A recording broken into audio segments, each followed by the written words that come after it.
नमस्कार, स्वागत है आप सभी का डीडी न्यूज पर। आप देख रहे हैं मिड डे प्राइम। मैं हूं ऋतु वर्मा। अगले 1 घंटे में हम बात करेंगे संसद की सुरक्षा में सेन से जुड़े कई पहलू आए सामने। राज्यसभा में हंगामे पर सभापति जगदीप धनखड़ ने लिया सख्त एक्शन। टीएमसी सांसद डेरेक ओब्रायन बाकी सत्र के लिए हुए सस्पेंड। संसद में विधायी कार्य से लेकर सुरक्षा में सेन के मुद्दे पर क्या कुछ हुआ है अभी तक, जानेंगे अपने संवाददाताओं से।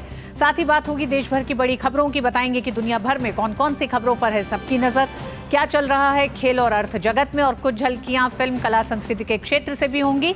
लेकिन सबसे पहले अभी तक की बड़ी खबरें। संसद की सुरक्षा में सेंध मामले में दोनों सदन में विपक्ष का जमकर हंगामा। संसद की कार्रवाई बाधित। अमर्यादित व्यवहार के चलते टीएमसी सांसद डेरेक ओब्रायन शेष सत्र के लिए उच्च सदन से निलंबित। संसद में हुई सुरक्षा चूक मामले में लोकसभा सचिवालय ने 8 कर्मचारियों को निलंबित किया। वहीं दिल्ली पुलिस की स्पेशल सेल ने गिरफ्तार लोगों के खिलाफ यूएपीए धारा के तहत मामला किया दर्ज।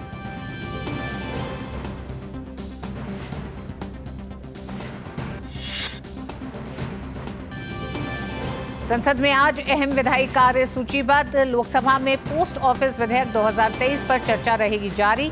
वहीं गृह मंत्री अमित शाह ब्रिटिश काल के आपराधिक विधेयक की जगह लाए गए 3 नए विधेयकों पर चर्चा प्रस्तावित।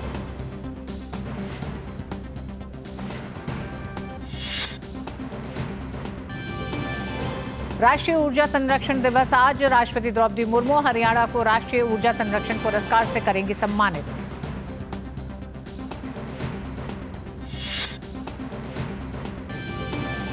अमेरिकी संसद ने राष्ट्रपति जो बाइडेन के खिलाफ महाभियोग जांच को दी मंजूरी। बेटे हंटर बाइडेन के विवादास्पद अंतर्राष्ट्रीय सौदे के लेन देन को लेकर जांच को मिली हरी झंडी।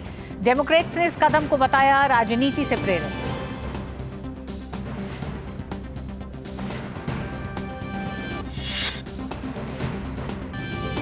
यूरोपीय संघ में यूक्रेन की सदस्यता पर ब्रसेल्स में उच्च स्तरीय सम्मेलन। 50 बिलियन यूरो के व्यापक आर्थिक पैकेज पर भी यूरोपीय संघ के नेता करेंगे विचार।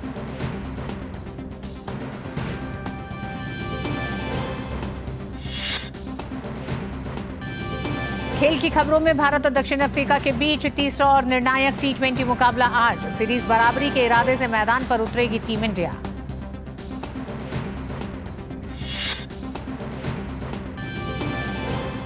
और FIH जूनियर हॉकी विश्व कप के सेमीफाइनल में आज भारत का जर्मनी से होगा मुकाबला। भारतीय टीम की जीत की लय बरकरार रखते हुए फाइनल में जगह बनाने पर होगी नजर।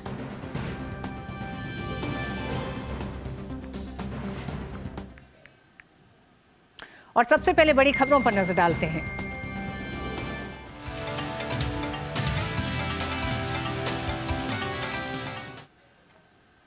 संसद की सुरक्षा में सेंध मामले में दोनों सदन में आज विपक्ष ने जमकर हंगामा किया। राज्यसभा में भी विपक्ष लगातार हंगामा करता रहा, जिसके बाद राज्यसभा की कार्यवाही को 2 बजे तक के लिए स्थगित कर दी गई।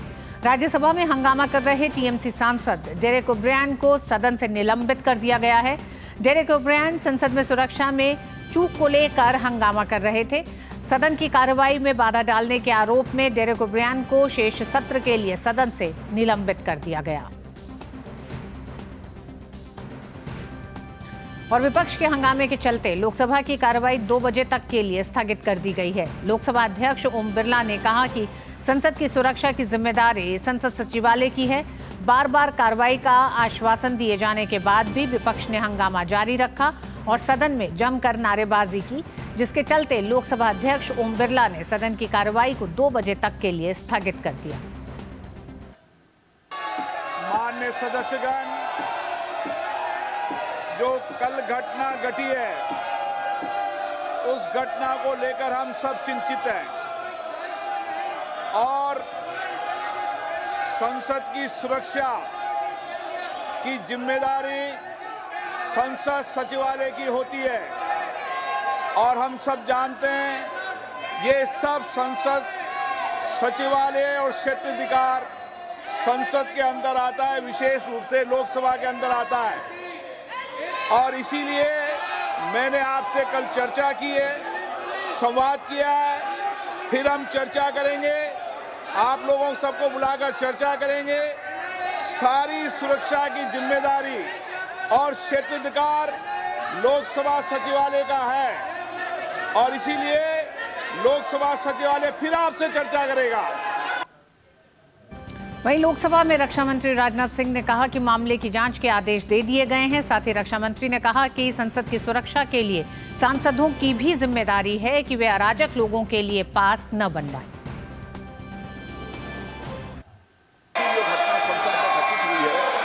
सबने उसको कंडम किया है, बहुत ही दुर्भाग्यपूर्ण घटना है, इसमें कहीं दो मत नहीं है। और आपने तुरंत इसका संज्ञान लेते हुए इस मामले की पूरी जांच का जो है आदेश दे दिया है। मैं समझता हूं कि भविष्य में हम सारे सांसद, चाहे वो पक्ष के हों अथवा प्रतिपक्ष के हों, सभी को सावधानी बरतने की आवश्यकता है ताकि जिनको भी हम पास देते हैं ऐसे व्यक्ति को पास न दिया जाए जो जाकर इस प्रकार की अराजक की स्थिति संसद भवन के अंदर पैदा कर दे। यह हम सभी को, केवल सत्ता पक्ष ही नहीं बल्कि दूसरे पक्ष के लोगों को भी यह सावधानी बरतने की जरूरत है। हमारा ये पुराना संसद भवन है, उसमें भी इस प्रकार से बराबर जैसे नारेबाजी की घटनाएं और पेपर फेंकना और तरह तरह की जंपिंग की घटनाएं पिछले जो हमारा पहले का पार्लियामेंट है उसमें भी पहले हो चुकी हैं। मैं समझता हूं कि सभी को मिलकर इस घटना को कंडेम करना चाहिए। केंद्रीय मंत्री कौशल किशोर ने सुरक्षा चूक की घटना पर विपक्षी सांसदों द्वारा केंद्रीय गृह मंत्री से बयान की मांग करने पर विपक्ष को जमकर लताड़ा। उन्होंने कहा कि विपक्ष का काम है आरोप मढ़ना, वो तिल का ताड़ बना रहे हैं। संसद में सुरक्षा में चूक दुर्भाग्यपूर्ण है। इस मामले में लोकसभा अध्यक्ष ने कहा है कि सुरक्षा की जिम्मेदारी लोकसभा सचिवालय की है, सरकार की नहीं है, इसलिए केंद्रीय गृह मंत्री अमित शाह के बयान देने का कोई औचित्य नहीं बनता। विपक्ष का काम है आरोप मढ़ना, वो आरोप ही मढ़ेंगे, बात का बतंगड़ बनाने का काम करेंगे। लेकिन जो चूक हुई है वो दुर्भाग्यपूर्ण है। इसके लिए आदरणीय माननीय रक्षा मंत्री जी ने भी पार्लियामेंट में बयान दिया है। लोकसभा सचिवालय की जिम्मेदारी होती है सिक्योरिटी की, तो लोकसभा के लिए बातचीत, लोकसभा सचिवालय इस पर वार्ता कर रहा है। खुद माननीय अध्यक्ष जी लोगों के साथ बैठ करके बातचीत कर रहे हैं। उसकी सिक्योरिटी की जिम्मेदारी लोकसभा सचिवालय की, सरकार की नहीं है। इसलिए माननीय अमित शाह जी को बयान देने का कोई औचित्य नहीं बनता। और संसद में सुरक्षा में सेंध की कल की घटना से लेकर अभी तक आज सुबह से संसद में क्या क्या हुआ है, इस पर और बातचीत करने के लिए हमारे साथ दो संवाददाता जुड़ गए हैं सीधे संसद भवन से। लोकसभा से अनुज यादव और राज्यसभा से कुमार आलोक। आप दोनों का ही बहुत बहुत स्वागत है। कुमार, सबसे पहले आप ही के पास आना चाहेंगे, जानना चाहेंगे कि सुबह जब इस तरह की बातचीत हुई है कि विपक्ष अपनी आपत्तियों को रख रहा है, सुरक्षा में सेंध एक बड़ा कंसर्न है सभी सांसदों के लिए और इस पर चर्चा की भी मांग की जा रही थी, तमाम चीजें हुई, लेकिन उसके बावजूद भी आखिर क्या ऐसा हुआ कि टीएमसी सांसद डेरेक ओब्रियन को बाकी के सत्र के लिए सस्पेंड करना पड़ा सभापति को? देखिए, सबसे पहले तो यहाँ पर जब हम लोग संसद भवन पहुँचे सवेरे, सुरक्षा की पुख्ता यहाँ पर व्यवस्था की गई है। 3 टियर आप कह सकते हैं कि यहाँ सुरक्षा की व्यवस्था है। उसके बाद जब राज्यसभा की कार्यवाही शुरू हुई तो राज्यसभा की कार्यवाही शुरू होने के बाद जो paper laid on the table होता है, जो तमाम विभाग के जो मंत्री करते हैं, इसके अलावा जो स्टेटमेंट्स होते हैं मिनिस्टर्स के या मेंबर्स के, वो भी शांतिपूर्वक हो रहा था। तो ऐसा लग रहा था कि आज राज्यसभा की कार्यवाही में कोई बाधा नहीं पड़ेगी। लेकिन जैसे ही ये विदा खत्म हुई उसके बाद से विपक्ष के सदस्य हंगामा करने लगे और काफ़ी शोर के बीच 0 आवर चलाने की इजाज़त दी सभापति महोदय ने। लेकिन शोर शराबा जारी रहा और शोर शराबे के बीच डेरेक ओब्रियन ने पूरा जो आसन होता है सभापति का जो आसन होता है और वेल में घुसने की कोशिश की और बार बार सभापति उनको आगाह कर रहे थे कि आप जो नियमों का उल्लंघन कर रहे हैं। बार बार इसी शब्द को वो दोहरा रहे थे कि Derek O'Brien please don't do it. लेकिन वो लगातार करते रहे, जो चिल्लाते रहे आके, जो संसदीय जो नियम होते हैं या संसदीय जो परंपरा होती है उसकी वो धज्जियां उड़ाते रहे। आखिर में जब एडजर्न हुआ उसके बाद से उन्होंने 11:30 पर बैठक बुलाई, मल्लिकार्जुन खड़गे और तमाम जो विपक्षी दल के नेता उनकी बैठक बुलाई और बैठक बुलाने के बाद फिर जब कार्यवाही शुरू हुई उसके बाद ये प्रस्ताव लाया गया कि जो डेरेक ओब्रियन ने जो कृत्य किया यहाँ पर, जो उन्होंने जिस तरीके का उन्होंने प्रदर्शन यहाँ पर किया है उसमें नियम 256 के तहत एक प्रस्ताव लाया गया सदन के नेता पीयूष गोयल के द्वारा और उसको अनुमोदित किया गया और उनको सदन से यानी इस पूरे सत्र के लिए निलंबित कर दिया गया। तो ये उसके बाद फिर एडजर्न हो गया हाउस और 2 बजे हाउस को पुनः, अब देखते हैं कि 2 बजे जब हाउस बैठती है तो विपक्ष का क्या रवैया होता है और सत्ता पक्ष और विपक्ष के बीच क्या कोई इस दौरान यानी 12 से 2 के दौरान कोई मीडिएशन होता है या सहमति बनती है, ये देखने वाला विषय होगा। जी अनुज, कांग्रेस के सांसद मनीष तिवारी ने मांग की, जेपीसी की मांग की इस पूरे मामले पे। हम जानते हैं कि लोकसभा अध्यक्ष ओम बिरला ने एक सर्वदलीय बैठक की और तमाम सांसदों से बातचीत की। उसमें सांसदों का ये भी कहना है कि कुछ सख्त कदम उठाए जाए। यहाँ तक कि ये भी कहा गया कि जिस सांसद के हस्ताक्षर के बाद 2 लोग अंदर आए उनके खिलाफ सख्त एक्शन लिया जाए।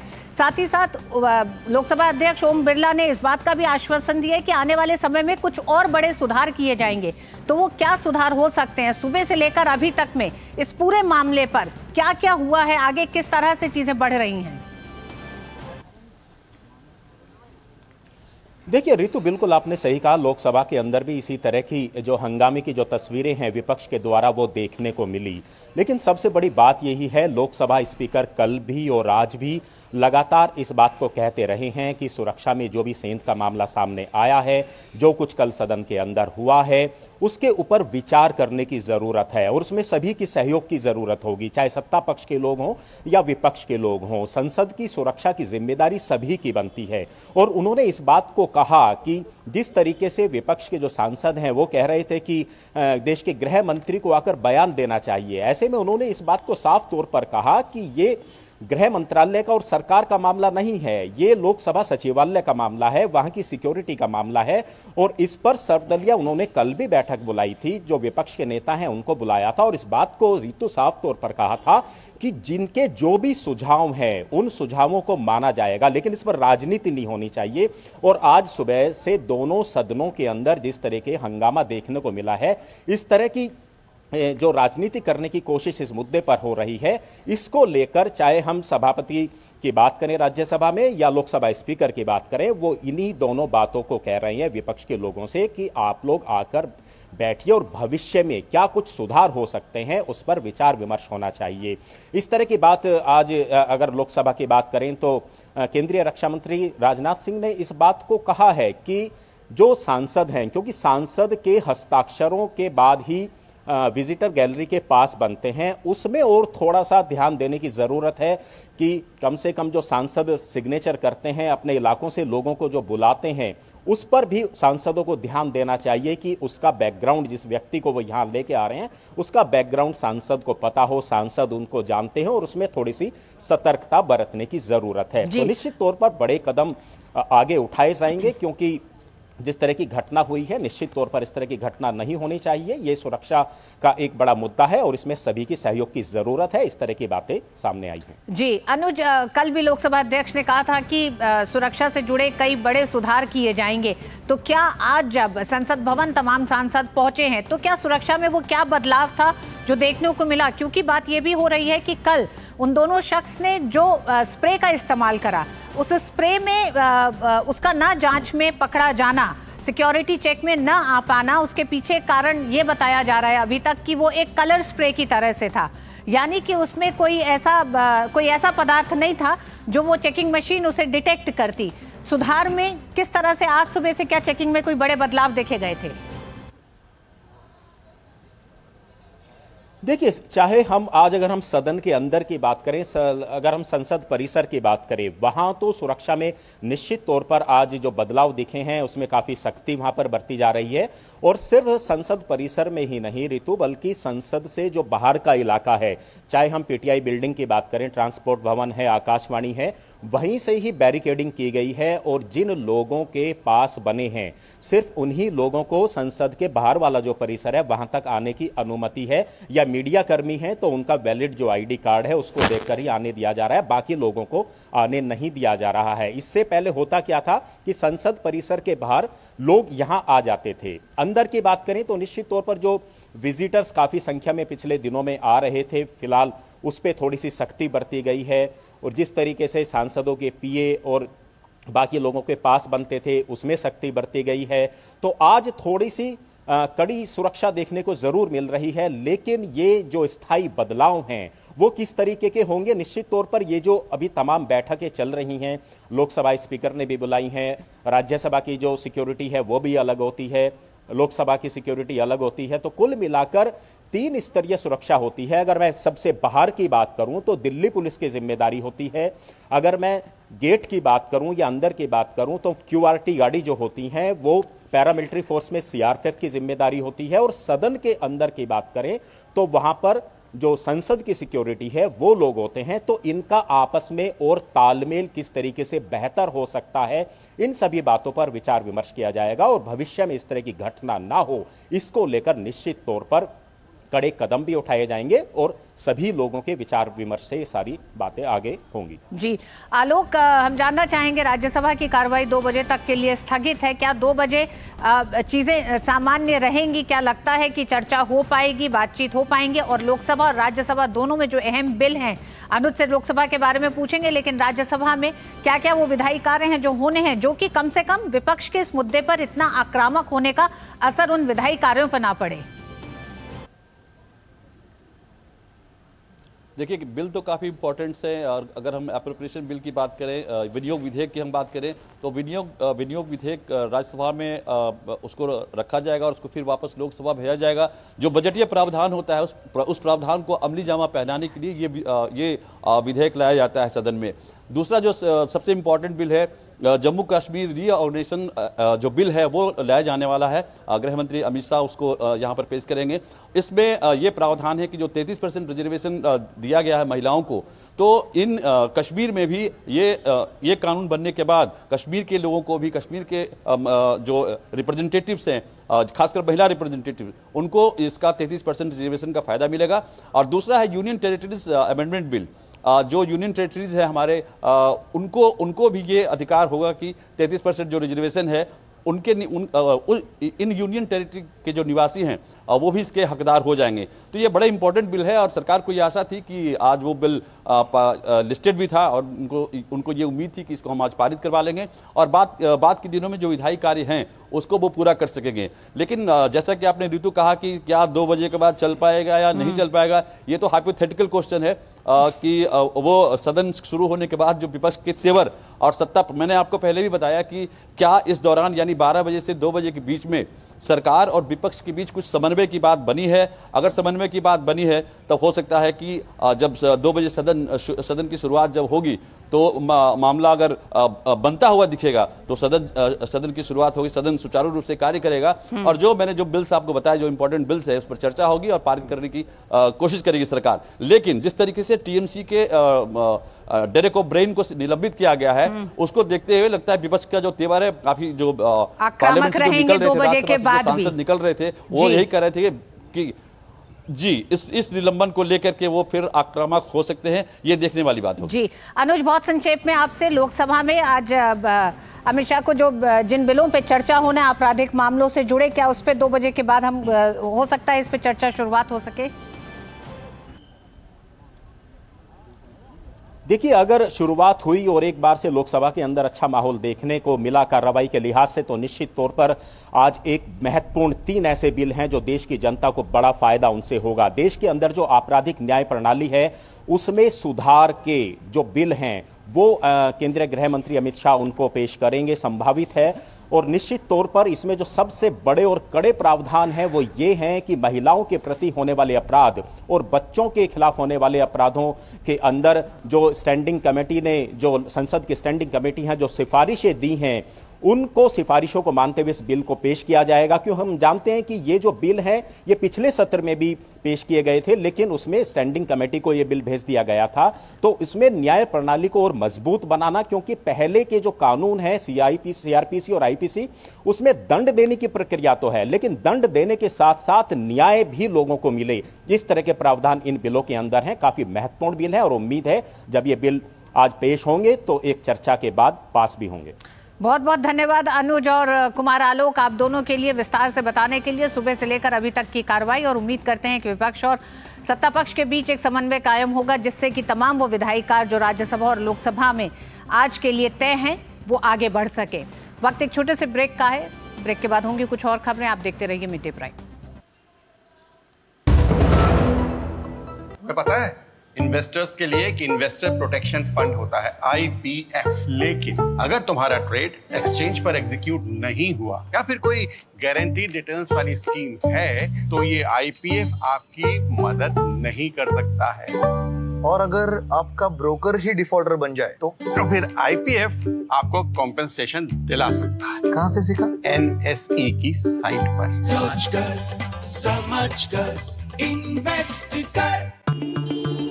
Sir 50,000 advance. और इतना कैश तो हम नहीं लाए। और आज बैंक भी बंद है। इलाज है डिजिटल पेमेंट का आसान सा डोज। लेकिन अरे घबराइए मत, सावधानी के साथ करेंगे तो कोई साइड इफेक्ट भी नहीं होगा।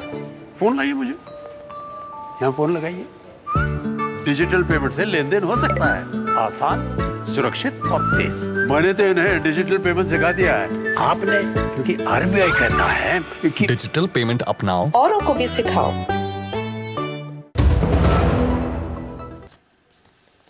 और संसद की सुरक्षा में सेंध के बाद आज परिसर में सुरक्षा के इंतजाम और कड़े कर दिए गए थे। साथ ही मीडिया कर्मियों को भी मुख्य मकर द्वार से दूर रखा गया है। सुरक्षा की कई एजेंसियां संसद भवन परिसर में तैनात हैं।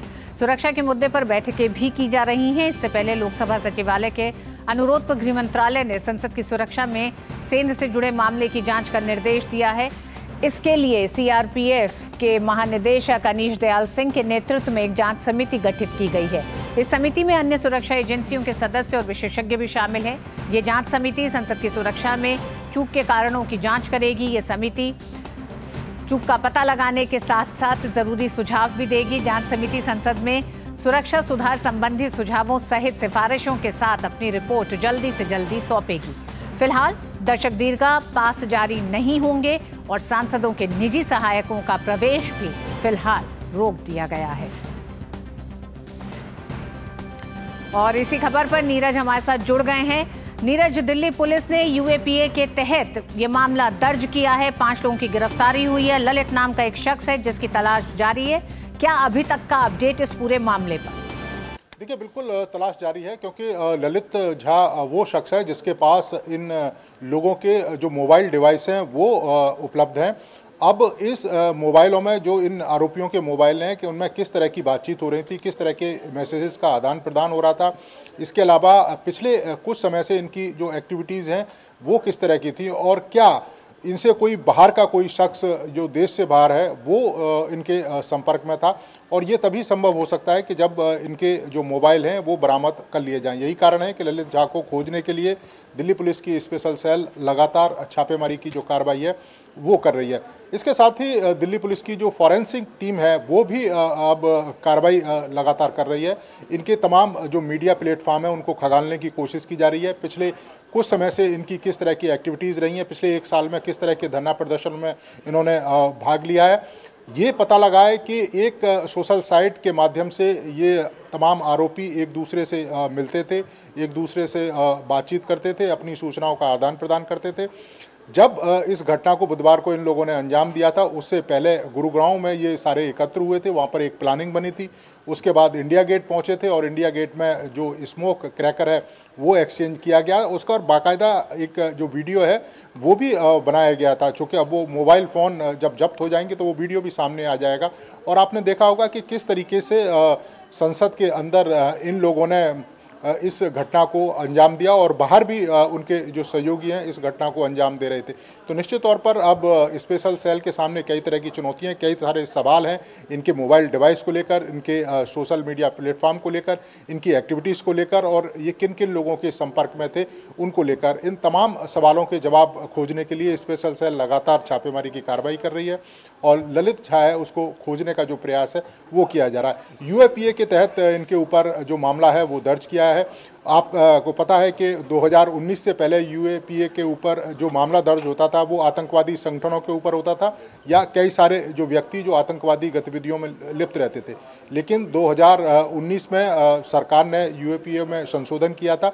अब उस व्यक्ति के ऊपर भी जो UAPA के तहत मामला दर्ज हो सकता है जो आतंकवादी घटना में शामिल रहा हो या आतंकवादी घटना को बढ़ावा देने की कोशिश कर रहा हो या आतंकवादी घटना की किसी साजिश में जो शामिल है वो रहा हो। यही कारण है कि इनके खिलाफ यूएपीए के तहत मामला दर्ज किया है। अब यही सबसे बड़ा सवाल है कि जो उनके मोबाइल डिवाइस हैं और ललित झा वो कहाँ हैं, उसको खोजने के लिए दिल्ली पुलिस की स्पेशल सेल लगातार छापेमारी की कार्रवाई कर रही है। नीरज, जो 5 लोग गिरफ्तार हुए, कोई मुंबई से, कोई कर्नाटक से, कोई हरियाणा से, इस तरह से अलग अलग राज्य से लोग हैं। साथ ही साथ जिस तरह से पूरी रैकी की गई है वो इंस्टाग्राम सोशल मीडिया के तहत ये लोग जुड़े रहे हैं, तो क्या अलग अलग विभाग सब इसमें जुड़ के अब या राज्यों की पुलिस के साथ आप मिलकर इस समय क्या दिल्ली पुलिस की जो स्पेशल सेल है वो इस समय जांच को आगे बढ़ा रही है?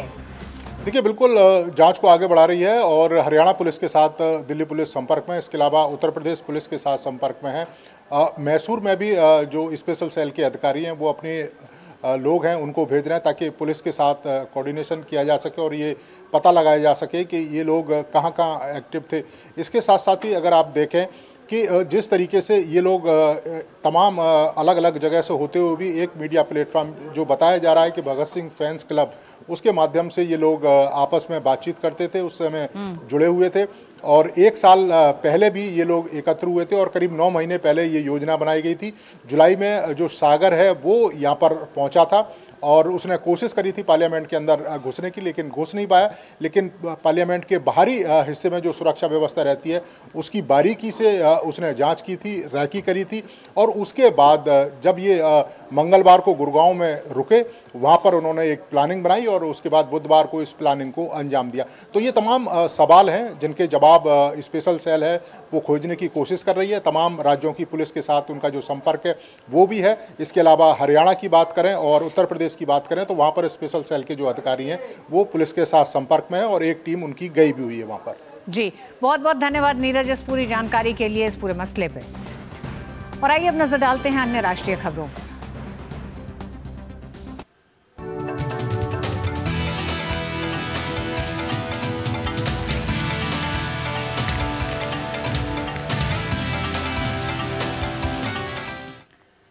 केरल के राज्यपाल आरिफ मोहम्मद खान का कहना है कि 370 की वजह से घाटी के लोगों में भ्रांतियां पैदा की जाती थी कि कश्मीर एक विवादास्पद मुद्दा है, लेकिन 370 हटने के बाद वहां पर सब कुछ सामान्य हो गया है।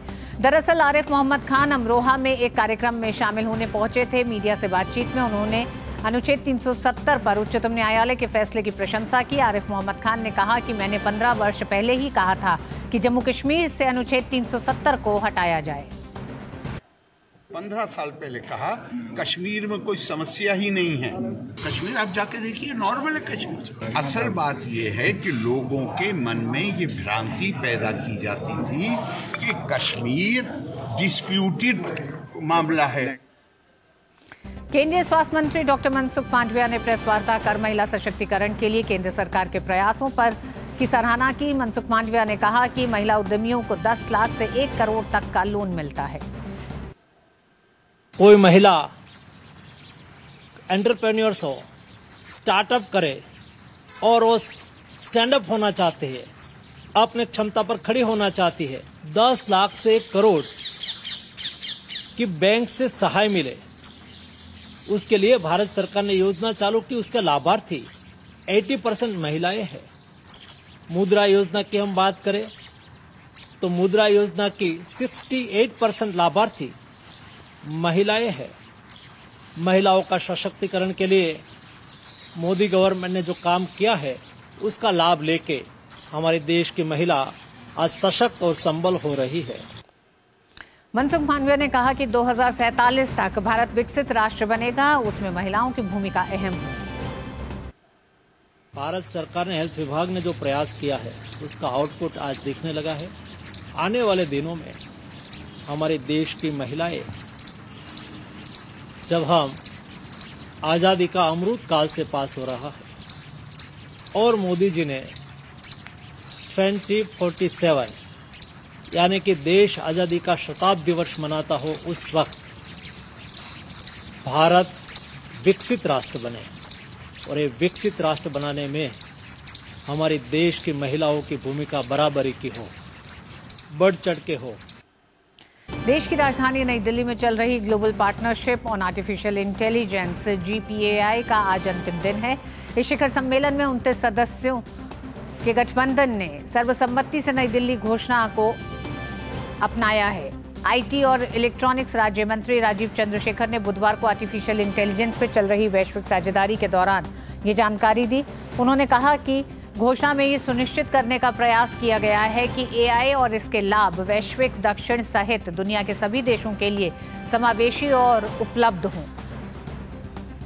केंद्रीय मंत्री चंद्रशेखर ने कहा कि स्वास्थ्य, कृषि और सभी देशों और लोगों से संबंधित कई अन्य क्षेत्रों में एआई के अनुप्रयोग को बेहतर बनाने के लिए हमारी 4.5 घंटे की बैठक हुई। सदस्य राष्ट्र इस बात पर सहमत हुए कि एआई प्रशासन के भविष्य को आकार देने पे GPAI केंद्रीय भूमिका निभाएगा और सुरक्षित और विश्वसनीय एआई पर बातचीत का नेतृत्व करेगा।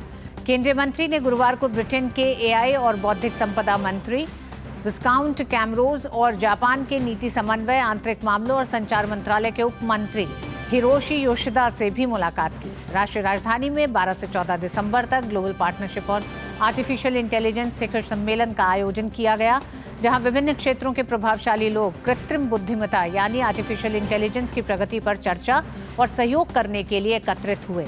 जून 2020 में अपनी स्थापना के बाद से भारत ने खुले, सुरक्षित, संरक्षित और जवाबदेह एआई के विकास, तैनाती और अपनाने को बढ़ावा देने के लिए विभिन्न पहलों में सक्रिय रूप से शामिल होकर इस शिखर सम्मेलन में महत्वपूर्ण योगदान दिया है।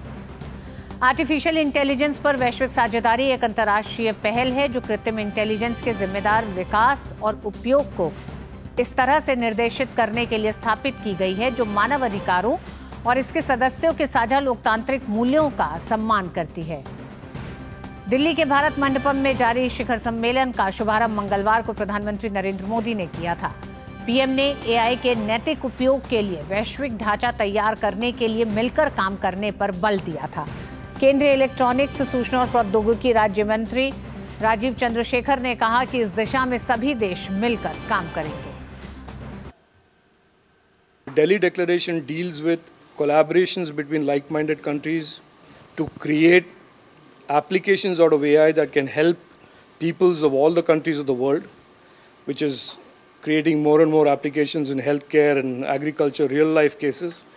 Second, to create a global governance framework that will make sure that AI that is available and that is deployed is always safe and trusted. And third, that AI is not exclusionary, that AI and the benefits of AI are available to all the countries of the world, including the global south, so that every person on the planet can benefit from the powers of AI. This is broadly what the New Delhi Declaration was about. And it was a 5-hour deliberation. 29 countries participated, and we are very optimistic that GPAI will play a central role in shaping the future of AI for India and for the world. Money laundering मामले में आम आदमी party के नेता सत्येंद्र जैन की जमानत याचिका पर सुप्रीम कोर्ट में आज सुनवाई होगी। सत्येंद्र जैन फिलहाल अंतरिम जमानत पर बाहर हैं। शीर्ष अदालत ने 26 मई को मनी लॉन्ड्रिंग मामले में सत्येंद्र जैन को 6 सप्ताह के लिए अंतरिम जमानत दी थी, लेकिन मीडिया से बात न करने और बिना अनुमति के दिल्ली छोड़ने सहित कई शर्तें भी लगाई हैं। सुप्रीम कोर्ट द्वारा जैन को अपने इलाज के लिए अपनी पसंद का कोई भी अस्पताल चुनने का भी अधिकार दिया था। शीर्ष अदालत ने स्पष्ट कर दिया था कि अंतरिम जमानत पर चिकित्सीय स्थिति में विचार किया जाता है। इस मामले में अदालत आज फिर सुनवाई करेगा। छत्तीसगढ़ के पूर्व मुख्यमंत्री भूपेश बघेल की पूर्व डिप्टी सेक्रेटरी सौम्या चौरसिया की जमानत याचिका सुप्रीम कोर्ट ने खारिज कर दी है। छत्तीसगढ़ सिविल सर्विस की निलंबित अधिकारी सौम्या चौरसिया कोयला घोटाले से जुड़े मनी लॉन्ड्रिंग मामले में आरोपी हैं। इस केस में पिछले करीब 1 साल से वो जेल में बंद हैं। आज सुप्रीम कोर्ट ने सौम्या चौरसिया की जमानत अर्जी खारिज करने के साथ साथ याचिका में गलत तथ्यों को कोर्ट के सामने रखने के चलते उन पर 1 लाख का जुर्माना भी लगाया है। विकसित भारत संकल्प यात्रा में अब तक 2 करोड़ से अधिक प्रतिभागी भाग ले चुके हैं। 1 महीने के अंदर ही प्रतिभागियों की संख्या 2 करोड़ को पार कर गई है। देश की प्रतिभाओं को सामने लाने और कौशल मानकों को ऊपर उठाने के लिए इंडिया स्किल्स 2023-24 राष्ट्रीय प्रतियोगिता का आयोजन किया जा रहा है। कौशल विकास और उद्यमशीलता मंत्रालय के तत्वाधान में राष्ट्रीय कौशल विकास निगम इस कार्यक्रम का आयोजन कर रहा है, जिसमें देश की प्रतिभाओं के कौशल को नई पहचान मिलेगी। इसमें अंतिम पुरस्कार के रूप में प्रतिभागी को 2024 में लियोन फ्रांस में वर्ल्ड स्किल्स प्रतियोगिता में भाग लेने भारत का प्रतिनिधित्व करने का मौका मिलेगा। इस भव्य आयोजन के लिए स्किल इंडिया डिजिटल वेबसाइट पर पंजीकरण शुरू हो गया है। इंडिया स्किल्स की हमने शुरुआत करी जिससे कि हम टैलेंट को आइडेंटिफाई कर सकें। लास्ट ईयर हमारे टीम्स ने वर्ल्ड स्किल में पार्टिसिपेट करके बहुत अच्छा परफॉर्मेंस किया। पिछले 10-12 साल में हम 39th रैंक से 13th रैंक पे आ चुके हैं। सो इंडिया स्किल में इस बार हम बहुत बड़ा आयोजन कर रहे हैं। हम सारे कॉलेजेस और इंस्टीट्यूशंस तक जा रहे हैं सो दैट कि यूथ इसमें पार्टिसिपेट कर सके। उनके लिए सबसे बड़ा अच्छा मौका क्या है कि वो जिस स्किल में जो सीख रहे हैं अपनी ज़िंदगी में, उसी को न केवल राज्य स्तर पे, देश स्तर पे, और वहाँ से अगर जीतते हैं तो उनको अवार्ड्स भी मिलेंगे और वो लियोन में वर्ल्ड स्किल में पार्टिसिपेट कर पाएंगे। कांग्रेस नेता गद्दाम प्रसाद कुमार को सर्वसम्मति से तेलंगाना विधानसभा का अध्यक्ष चुना गया। 7 दिसंबर को तेलंगाना में रेवंत रेड्डी ने मुख्यमंत्री पद की शपथ ली थी, जिसके बाद आज गद्दाम प्रसाद कुमार को विधानसभा का अध्यक्ष चुना गया।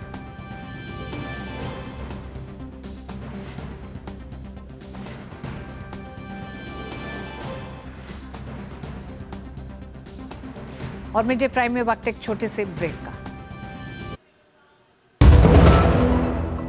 अब क्या देख रहे हो पापा? तुम कहते हो ना कि स्टॉक मार्केट में बहुत सोच समझकर इन्वेस्ट करना चाहिए, बस थोड़ा सा ज्ञान ले रहा हूं। किससे? हर एक स्टॉक्स एक्सपर्ट है, मस्त एजुकेशनल वीडियोस बनाता है और अच्छी इन्वेस्टमेंट की टिप्स भी देता है। पापा इन वीडियोस पे ना जाए, अपना रिसर्च खुद करें या सेबी रजिस्टर्ड इन्वेस्टमेंट एडवाइजर से संपर्क करें। एजुकेशन के नाम पर कुछ इन्फ्लुएंसर्स अक्सर इन्वेस्टर को मिसगाइड करते हैं, नुकसान आपका होगा।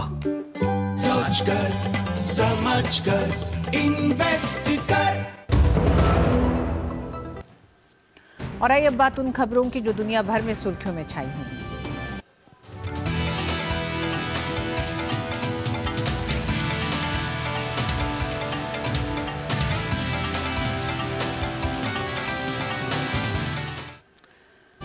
संयुक्त राष्ट्र में भारत की स्थायी प्रतिनिधि रुचिरा कंबोज ने यूएन के कामकाज के तरीकों और इसके सीमित ढांचे को लेकर निशाना साधा है।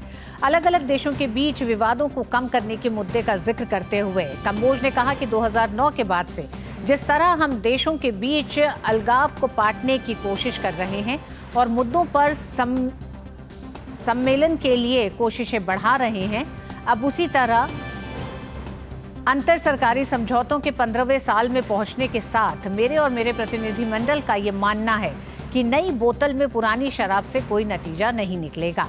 उन्होंने कहा कि भारत दुनिया का सबसे बड़ा लोकतांत्रिक देश है। इस मामले में भारत तत्काल कार्रवाई करते हुए ग्लोबल साउथ की आवाज को उठाने के लिए प्रयास करना जारी रखेगा। Since 2009, stepping into the 15th year of the intergovernmental negotiations, my delegation is firmly of the view that we cannot have old wine in new bottles and expect new results, which is comprehensive reforms. Conversations on convergence and divergence alone can only lead us so far. As diplomats, we know that countries do not change positions unless in a negotiating mode where we create possibilities of real and meaningful exchange. Let me remind all of you that the summit of the future, unlike the intergovernmental negotiations, is actually an intergovernmental negotiating process. We need to get real. India, as the world's largest democracy, will continue to strive for the voice of the Global South to be heard on the urgency of immediate action in this regard. यूरोपीय संघ में Ukraine की सदस्यता पर Brussels में आज उच्च स्तरीय सम्मेलन का आयोजन होगा। इस सम्मेलन में 50 बिलियन यूरो के व्यापक आर्थिक पैकेज पर भी यूरोपीय संघ के नेता विचार करेंगे। क्रोएशिया 2013 में यूरोपीय संघ का नया सदस्य बनने वाला आखिरी देश था, लेकिन यूक्रेन पर रूस के आक्रमण ने यूरोपीय संघ के एजेंडे में विस्तार को फिर से अहम मुद्दा बना दिया है। यूरोपीय संघ के देश अब यूक्रेन की सदस्यता के साथ साथ जॉर्जिया, मोल्दोवा, मोंटेनेग्रो और जैसे पश्चिमी बाल्कन देशों को शामिल करने के लिए ब्लॉक के संभावित विस्तार पर चर्चा करने के लिए आज बैठक करेंगे। अमेरिकी प्रतिनिधि सभा ने राष्ट्रपति जो बाइडेन पर महाअभियोग जांच की मंजूरी दे दी है। जांच के पक्ष में 221 मत पड़े, वहीं इसके खिलाफ 212 सांसदों ने वोट किया। ये मतदान राष्ट्रपति बाइडेन के खिलाफ उनके बेटे हंटर बाइडेन के विवादास्पद अंतर्राष्ट्रीय सौदों के आधार पर किया गया है। हंटर बाइडेन पर $1.4 मिलियन टैक्स चोरी का आरोप है। डेमोक्रेट्स ने आरोप लगाए कि बाइडेन के खिलाफ अभी तक कोई सबूत नहीं मिले हैं। बाइडेन की पार्टी डेमोक्रेट्स ने इस कदम को पूरी तरह से राजनीतिक बताया है। न्यूयॉर्क में डोनाल्ड ट्रंप के मुकदमे की गवाही पूरी हो गई है। ये मुकदमा सिविल धोखाधड़ी का है। डोनाल्ड ट्रंप पर आरोप है कि उन्होंने अपनी संपत्ति के बारे में कर्ज देने वाले बैंकों से झूठ बोला। न्यूयॉर्क की अटॉर्नी जनरल लेटिटिया जेम्स ने इस मामले को दायर किया था। न्यूयॉर्क के अटॉर्नी जनरल द्वारा दायर मुकदमे में डोनाल्ड ट्रंप पर कम से कम $250 मिलियन का जुर्माना लगाने और न्यूयॉर्क में व्यापार करने की उनकी क्षमता को कम करने की मांग की गई है। डोनाल्ड ट्रंप ने इन सब आरोपों से इनकार किया है। न्यूयॉर्क के अटॉर्नी जनरल लेटिटिया जेम्स ने एक बयान में कहा कि मुकदमे से डोनाल्ड ट्रंप की धोखाधड़ी और इसे खारिज करने में उनकी असमर्थता का पूरा खुलासा हुआ है। इजराइल और हमास के बीच जारी संघर्ष को अब 2 महीनों से ज्यादा बीत चुके हैं। संघर्ष विराम के खत्म होने के बाद से स्थिति और खराब हो गई है। दुनिया भर के कई देशों में इजराइल के विरोध और फलस्तीन के समर्थन में प्रदर्शन हो रहे हैं। ये प्रदर्शनकारी गाजा में हिंसा समाप्त करने की मांग कर रहे हैं और फलस्तीनी लोगों के साथ खड़े हैं। प्रदर्शनकारियों ने अमेरिका के लॉस एंजल्स शहर में प्रदर्शन किया। प्रदर्शनकारियों ने लॉस एंजल्स के एक प्रमुख फ्रीवे सड़क को बंद कर दिया। प्रदर्शनकारियों ने सुबह फ्रीवे पर बैठकर धरना प्रदर्शन किया, जिससे सड़क पर जाम लग गया और लगभग 1 घंटे तक फ्रीवे सड़क बंद रही। फ्रीवे सड़क के दक्षिण की ओर जाने वाली लेन पर मीलों तक ट्रैफिक रुका रहा। इजराइल और हमास के बीच जारी संघर्ष में कई हजार फलस्तीनी मारे गए, लाखों लोग विस्थापित हुए हैं। वहीं इजराइल के प्रधानमंत्री बेंजामिन नेतन्याहू ने साफ कर दिया है कि अंतर्राष्ट्रीय दबाव के बावजूद हमास के खिलाफ इजराइल की लड़ाई को कोई नहीं रोक सकता। नेतन्याहू ने कहा कि इजराइल इस लड़ाई को अंत तक जारी रखेगा और इसे रोकने का कोई सवाल नहीं है। इजराइल के प्रधानमंत्री का बयान तब सामने आया जब मंगलवार को एक कार्यक्रम के दौरान अमेरिकी राष्ट्रपति जो बाइडेन ने कहा था कि गाजा पर अंधाधुंध बमबारी करके इजराइल दुनिया भर का समर्थन खो रहा है। और आइए मिड डे प्राइम में अब देखते हैं अर्थ जगत से जुड़ी कुछ खबरें।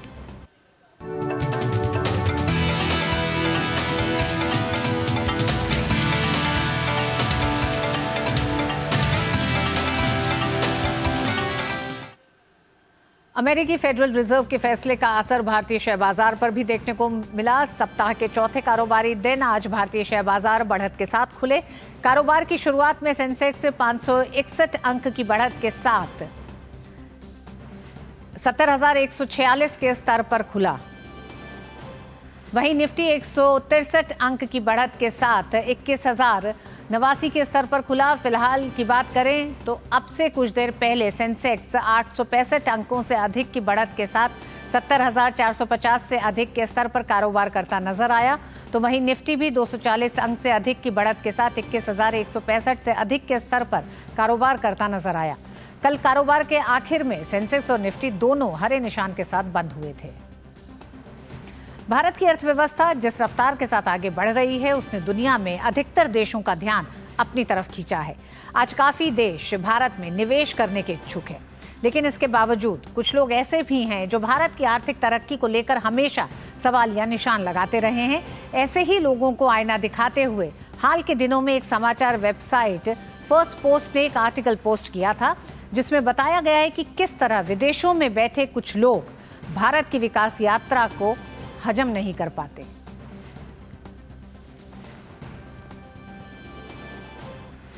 फर्स्ट पोस्ट के आर्टिकल के मुताबिक एनआरआई अर्थशास्त्री अक्सर अपने पश्चिमी रंग के चश्मे के साथ भारत की आर्थिक कठिनाइयों का आनंद लेते नजर आते हैं और खुशी खुशी हर रुकावट की ओर इशारा करते हैं।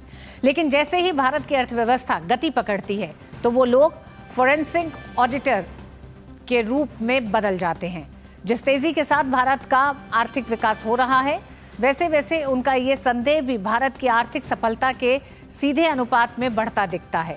30 नवंबर को भारत की दूसरी तिमाही के जीडीपी आंकड़े जारी होने के बाद इस निराशावादी सोच पर एक जबरदस्त प्रहार हुआ है।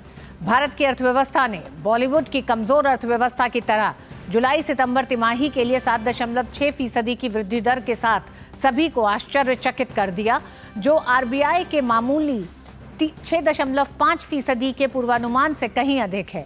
ये सिर्फ एक बार हिट होने वाला आश्चर्य नहीं है, ये संख्या पिछले वर्ष की इसी तिमाही के 6.2% से एक छलांग है।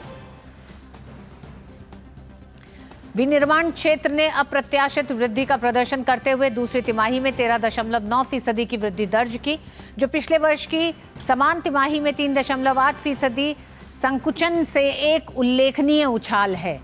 चुनौतियों के बावजूद भारतीय अर्थव्यवस्था की विपरीत परिस्थितियों में भी बेहतर प्रदर्शन करने की क्षमता, जैसा कि पहली तिमाही और दूसरी तिमाही दोनों के विकास आंकड़ों से साबित होता है, केवल संशयवादियों को जवाब नहीं है, बल्कि ये उस ताकत और क्षमता की दोबारा पुष्टि भी है जिसे पिछले दशक में सावधानीपूर्वक विकसित किया गया है।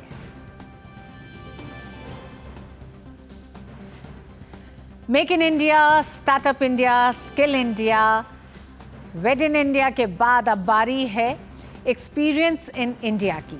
देश में पहले एक्सपीरियंस इंडिया सेंटर के फोकस और आगे की रणनीति पर इन्वेस्ट इंडिया की सीईओ और एमडी निवृत्ति राय के साथ बातचीत की हमारे संवाददाता अजय मिश्र ने।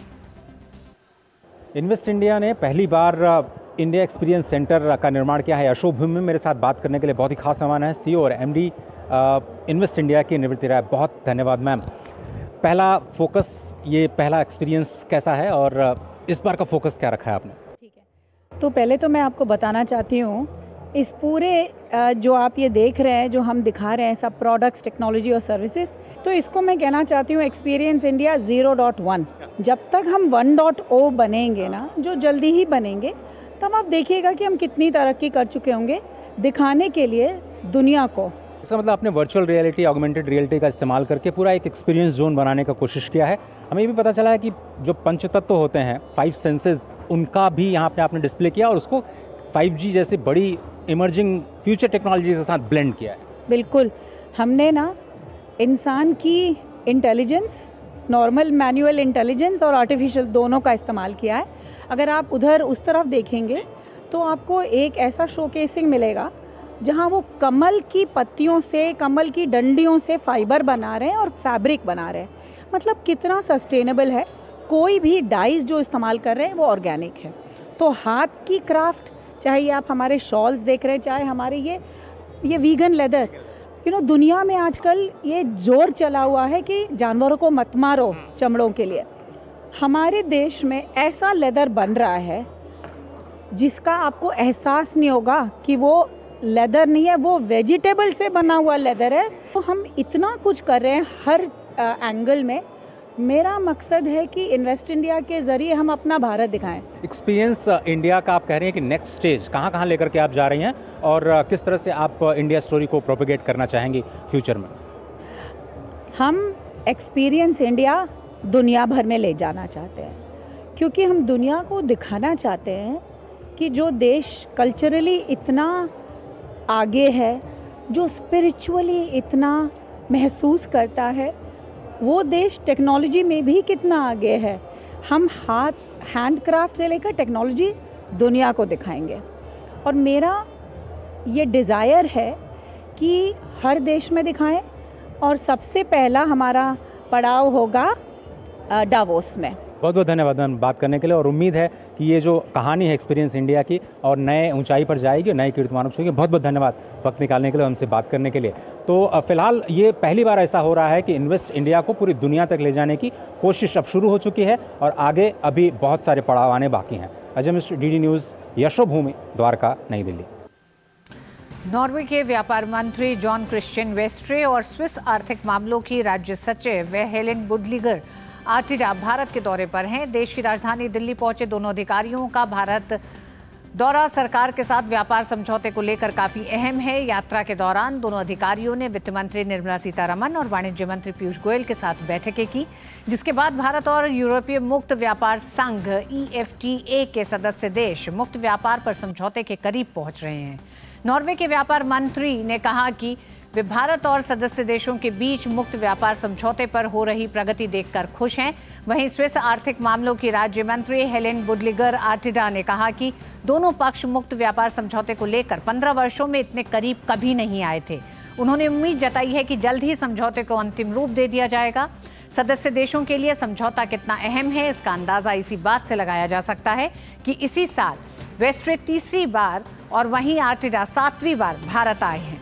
यूरोपीय मुक्त व्यापार संघ एक व्यापार संगठन और मुक्त व्यापार क्षेत्र है जिसमें 4 यूरोपीय देश आइसलैंड, लिक्सेनस्टाइन, नॉर्वे और स्विट्जरलैंड शामिल है। It's many things. Of course, it's market access for goods, it's market access for services. We're discussing how we can improve and increase investments. The EFTA countries already contribute to 200,000 jobs here in India, and we would love to create way more jobs in the next years. Talking on behalf of Norway, we already invested more than 25 billion American dollars in the Indian economy, still counting. We discuss sustainability, we discuss how we can work together in terms of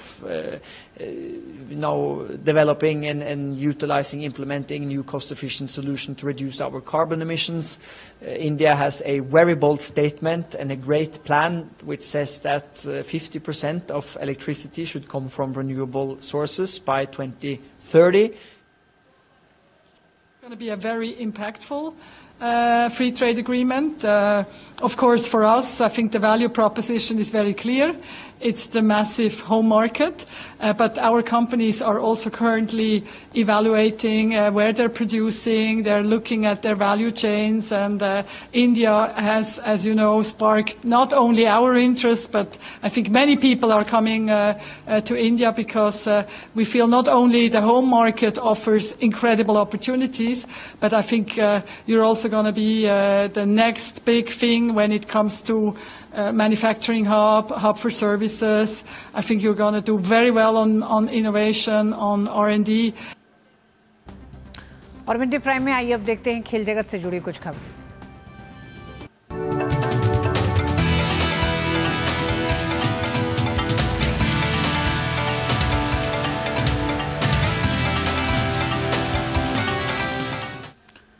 और खेल की खबरों के लिए मुकेश हमारे साथ जुड़ गए हैं। जी मुकेश, क्या खबरें खेल जगत से आज? बिल्कुल ऋतु, खेलों में सबसे पहले बात करेंगे क्रिकेट की। तो भारत और इंग्लैंड के बीच महिला क्रिकेट टीमों के बीच एकमात्र टेस्ट मैच मुकाबला नवी मुंबई के डीवाई पाटिल स्टेडियम में खेला जा रहा है। भारतीय महिला क्रिकेट टीम ने टॉस जीतकर पहले बल्लेबाजी करने का फैसला किया। ताज़ा समाचार मिलने तक भारत ने 4 विकेट के नुकसान पर 205 रन बना लिए हैं। भारत के लिए सतीश सुबह ने 59 रन और जेमी रॉड्रिक्स ने 68 रन की पारी खेली। भारतीय महिला टीम अपने घर में 9 साल बाद टेस्ट मुकाबला खेलने उतरी है। यह मुकाबला टीम के लिए काफ़ी अहम होने वाला है। वहीं भारत और दक्षिण अफ्रीका के बीच चल रहे 3 मैचों की T20 सीरीज का तीसरा और निर्णायक मुकाबला आज जोहान्सबर्ग में खेला जाएगा। दोनों टीमों के बीच खेले गए पिछले दोनों मैच बारिश से प्रभावित रहे। सीरीज का पहला मुकाबला बारिश की वजह से रद्द हो गया था, जबकि दूसरा मैच दक्षिण अफ्रीका ने डीएलएस के नियम के आधार पर 5 विकेट से अपने नाम कर लिया था। अभी अफ्रीका के पास 1-0 की बढ़त है। भारतीय टीम अब इस सीरीज को अपने नाम नहीं कर सकती। ऐसे में टीम इंडिया इस मैच को जीतकर सीरीज को ड्रॉ कराने के इरादे से मैदान पर उतरेगी। निशानेबाजी को दीक्षांत जाधव का मानना है कि खेलो इंडिया पैरा गेम्स ने पैरा खिलाड़ियों के हौसले को नई उड़ान दी है। साथ ही उन्होंने कहा है कि भारत सरकार हर स्तर पर पैरा एथलीटों के साथ खड़ी है। दीक्षांत जाधव से खास बातचीत की हमारे संवाददाता नारायण सिंह ने। हमारे साथ दीक्षांत जाधव जो कि शूटिंग कोच हैं। दीक्षांत, किस तरह से देखते हैं जो खेलो इंडिया का जो सीरीज है उसमें जो पहली बार जो पैरा गेम्स को शामिल किया गया, तो कितना बल मिलेगा इससे हमारे जो पैरा शूटर्स हैं, पैरा एथलीट्स हैं, उनको इतना मदद मिलने वाला है इस इंक्लूजन से? पैरा के लिए ये मेन प्लेटफॉर्म हो गया। ये यहाँ से एक्सपोजर बनेगा उनके लिए कि जैसे पैरा के एनसीवी जैसे नेशनल एक्सेलेंसी सेंटर बन सकता है, उसके लिए ये बहुत बेनिफिट है। और गवर्नमेंट का इसके साथ बहुत ज़्यादा टाइप है। साई ने इनको बहुत ज़्यादा हेल्प किया है। जैसे पैरा के एथलीट्स जो बाहर के देशों में पैरा के गेम्स हुए जाते, हमारे पास उतना नहीं था पहले एक्सपोजर। लास्ट 2-3 साल से इसका बहुत ज़्यादा होगा। उसके बाद में पैरा ओलंपिक ने भी बहुत ज़्यादा मेडल लिए। प्रधानमंत्री देश का एक खेलों की अकाउंटेबिलिटी लेता है, उसकी जिम्मेदारी लेता है। उससे देखा गया है कि जो कॉर्पोरेट्स हैं, जो प्राइवेट सेक्टर हैं, वो भी इसमें बढ़ चढ़ कर हिस्सा ले रहे थे। ये पहले कभी नहीं देखा गया था। इससे कितना बल मिला है हमारे भारत के खेल परिसर को, आप देखते हैं? गवर्नमेंट इस चीज़ों को लेके आ रहा है, गवर्नमेंट कंपनीज़ को या प्राइवेट कंपनीज़ को जो भी है आके स्पॉन्सरशिप हो सकती है बच्चों को, तभी तो जाके मेरे में टैलेंट है पर मेरे पास फाइनेंशियल स्ट्रांग नहीं है तो गवर्नमेंट उसको सपोर्ट करती है। खेलो इंडिया में भी पैरा गेम्स को शामिल किया, कहीं ना कहीं इससे हमारे खिलाड़ियों को मजबूती मिलने वाली है और आने वाले समय में देखेंगे कि वो और भी जो विश्व स्तर पर है बेहतरीन प्रदर्शन करेंगे। कैमरा पर्सन गौरव गिरी के साथ नारायण सिंह, डीडी न्यूज़, दिल्ली। तो मिड डे प्राइम में खेलों में इतना है, आगे के लिए सीधे चलते हैं ऋतु के पास। धन्यवाद मुकेश इन तमाम खबरों के लिए। और अब बारी हमारे अगले सेगमेंट लाइव प्राइम की।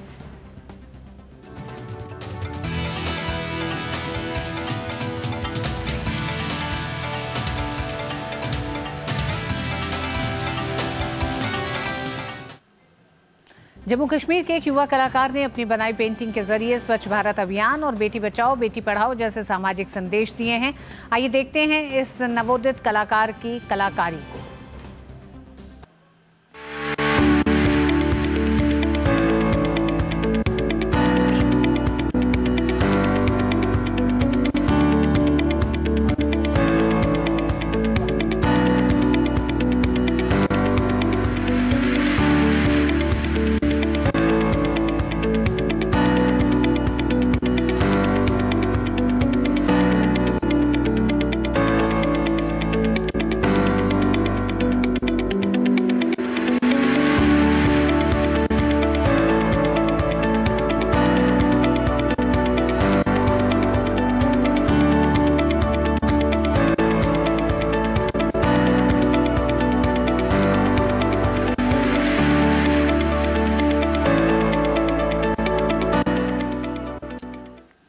और मिड डे प्राइम में आज बस इतना ही। मुझे दीजिए अनुमति, डीडी न्यूज़ पे खबरें जारी रहेंगी। नमस्कार।